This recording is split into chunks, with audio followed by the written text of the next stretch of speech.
You've been taught to scatter your attention like coins to beggars, and you wonder why you feel broke. You water every flower in other people's gardens and call it kindness, while your own roots starve. Here's the hard truth. Self-focus isn't selfishness, it's a weapon. And Machiavelli knew that the man who owns his attention owns the field. Power doesn't begin with money, status, or followers. It begins with custody of your mind. If your moods can be hijacked by every notification, opinion, or sly insult, you are ruled. To stop being ruled, you reclaim the throne of attention and deny entry to anything that doesn't serve the mission. Self-focused is not staring at yourself in the mirror. It's staring down your objectives until the world blurs. It's the disciplined refusal to bleed energy on distractions, dressed as duties. It's the willingness to look cold because you would rather be effective than agreeable. Most men leak power through tiny kindnesses that are really fear of disapproval. They cushion other people's feelings, while letting their standards rot from the inside. Machiavelli would advise, appear gentle if you must, but in your private counsels, be still. This rule starts with a vow. My time, my energy, my attention belong to outcomes, not impulses. To keep that vow, you build gates.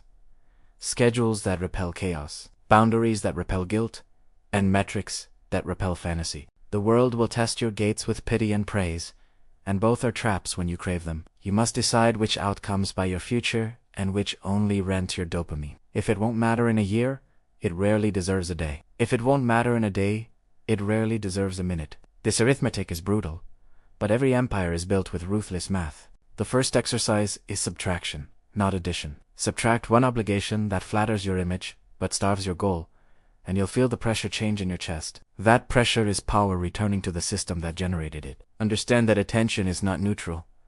It compounds like capital. Whatever you feed for 30 days becomes hungrier and easier to feed on day 30. So you must make fasting your friend and starve every habit that steals your throne. People will call you aloof when you stop performing for their comfort. People called the winter cruel before they learned to store grain. Let their names bounce off your armor. Your life is the harvest, not the weather report. Self-focus requires an inner quarter council of standards you consult before you say yes. Is this action aligned with my decisive advantage, or does it dilute it by 1%? 1,001% dilutions turn a wolf into a pet. 1,001% concentrations turn a man into a force. Train your signal like a weapon.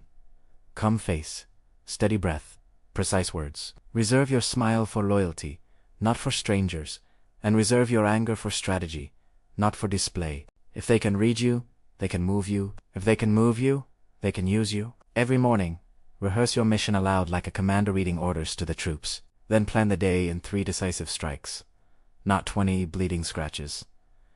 History doesn't remember scratches. It remembers blows that change direction. When guilt arrives, interrogate it like an enemy spy.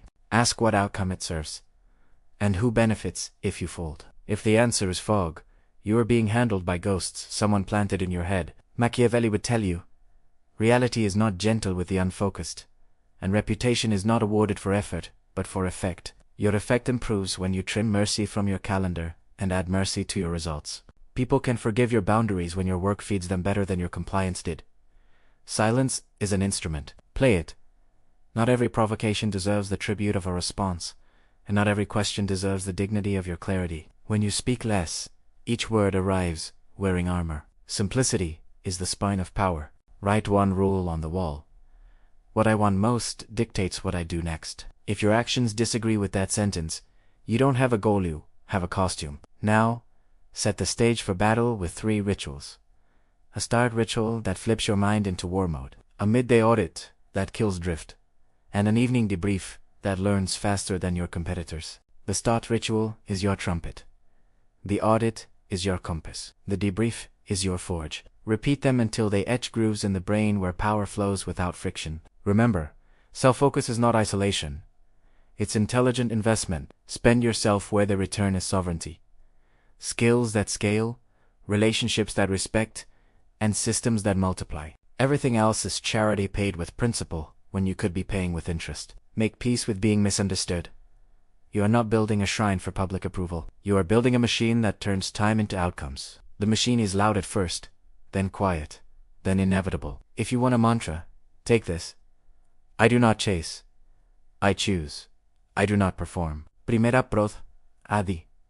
Use. I do not explain. Y execute.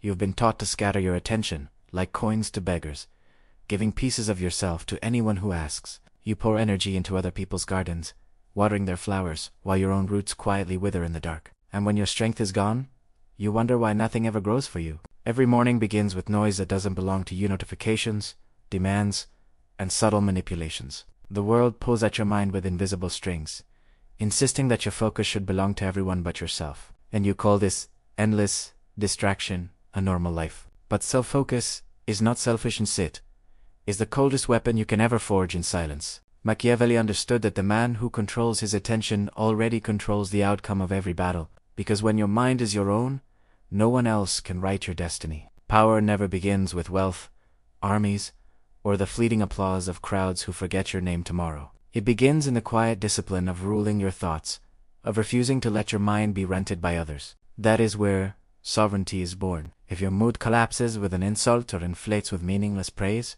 you are still being ruled. If your actions change to win approval from those who do not care for your mission, you have no throne. You have only chains disguised as kindness. To reclaim your rule, you must build gates around your time, your energy, and your inner silence. Schedules, boundaries, and ruthless clarity become the armor that protects your focus from decay. Without them, you are conquered daily. Self-focus is not vanity. It is obsession with outcomes that build your future and sharpen your edge. It means staring at your objectives until distractions dissolve, until nothing shines brighter than the mission. This is discipline at its purest. Most men leak their power through politeness and approval-seeking gestures that earn them nothing. They bend their own standards to keep peace, even as their dreams die quietly behind their eyes. And they call this weakness virtue. Machiavelli would advise you to wear gentleness as a mask when it buys you time or influence. But in your private councils, in the chambers of your own mind, you must be carved from steel, because softness has no throne. The vow of self-focus is simple. My time belongs to outcomes, not impulses or distractions. Every decision is measured by whether it serves my strength or weakens the kingdom I am building. Anything else is treason. You must decide what purchases your future, and what only rents your attention for a cheap high. If it will not matter in a year, it rarely deserves your hours. If not in a day, then not a minute. Cut mercilessly, without guilt. Attention is capital, and like capital, it compounds with each disciplined investment you make. Feed a weakness daily, and it grows hungrier. Feed a strength daily, and it becomes unshakable.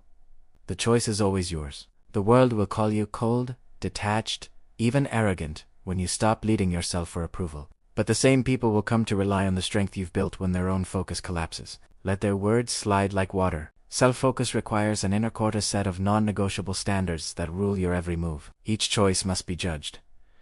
Does this sharpen my advantage, or dilute it, even by 1%? That 1% is the difference between mastery and mediocrity. Train your signal until it cannot be read or manipulated by anyone's emotion or pressure. Let your face remain calm, your words precise, your breath unbroken even in storms of chaos. What they cannot move, they cannot control. Every morning is your council of war, and you must open it with the clarity of a commander. Name your mission, carve your priorities, and strike the day with 3 decisive blows.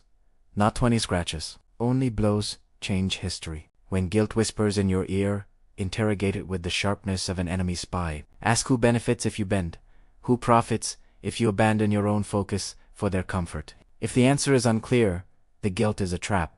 Reality is not gentle with the unfocused, and the world rewards effect, not effort or intention. Your results must defend your ruthlessness, proving that your focus creates more than your compliance. Mercy is earned through strength. Silence, simplicity, and structure become your allies when chaos seeks to rule your life. Not every provocation deserves response. Not every invitation deserves presence. Not every battle deserves your sword. Choose where to strike. At the core of Machiavelli's Coldest rule is this: your focus is your crown. Every time you trade it for a comfort, applause, or distraction, you place that crown on another's head, and kings who surrender crowns are no kings at all.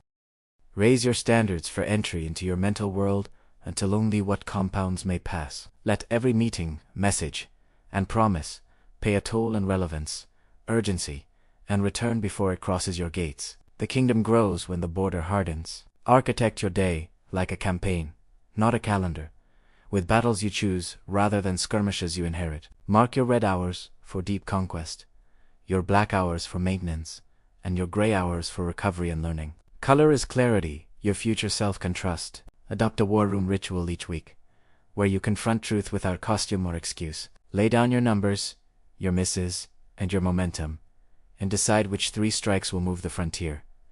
Strategy loves light more than pride does. Score every opportunity with a visible rubric so desire cannot dress itself as strategy. Impact, effort, time to result, and leverage should each stand trial in the open. While you can measure, you can refuse. Treat your tasks like troops, and keep the battalion lean enough to maneuver. Too many soldiers eat your supplies. Too few cannot hold the ridge when weather turns. Balance is not softness, it is survival. Build a kill list of recurring distractions, and execute them on schedule until the habit dies. Unsubscribe, unfollow, unseat, and uninstall with the same calm you bring to any surgical act. Precision is mercy done right. Create a default decision for the moments you are tired and tempted to drift. When in doubt, I return to the core asset and move it one step forward. Becomes your anchor. Doubt cannot drown a man tied to a post. Train for conflict with a calm cadence you can summon under heat. Lower your voice, slow your breath, narrow your words, and watch urgency lose its teeth. Storms respect the mountain that does not move. Rehearse your negotiations with the discipline of an actor and the math of an engineer. Speak your position aloud, forecast their counters, and write the price at which silence is stronger than agreement. Prepared quiet is the loudest sound in the room. Design optics as carefully as outcomes, because signal travels faster than proof. Annonce less, demonstrate more, and let cadence build trust long before headlines notice. Reputation is compound interest in public. Protect frontier time where you explore, and fortress time where you fortify. Frontier time discovers the next hill. Fortress time builds walls around what you already hold. Both are lost when every hour looks the same. Keep a library that fights for you while you sleep.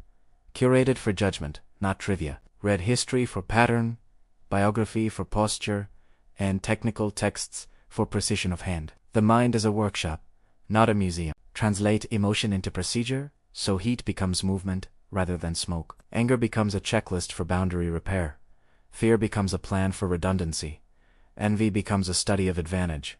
Everything is fuel once named. Engineer your energy the way you engineer cash flow, with inputs, reserves, and investments. Sleep funds memory, food funds reliability, training funds courage, and solitude funds sovereignty. Underwrite your power like it matters. Make solitude non-negotiable and schedule it like an appointment with the crown. In that silence, review reality as it is, not as you wish it to be, and redraw your lines. A kingdom expands on maps before it expands on land. Create a council of future months so your present is steered by tomorrow's clarity. What September wants for December must inform what Tuesday cancels today. Long horizons correct small temptations. When leading, remove friction before you add motivation, because willpower burns fast in bad systems. Clear paths, simplify tools, and make the right action easier than the wrong one by design. Leadership is architecture, not cheerleading. Reward truth over comfort in your circle, and your circle will reward you with reality before the market does. Teach them that bad news travels fastest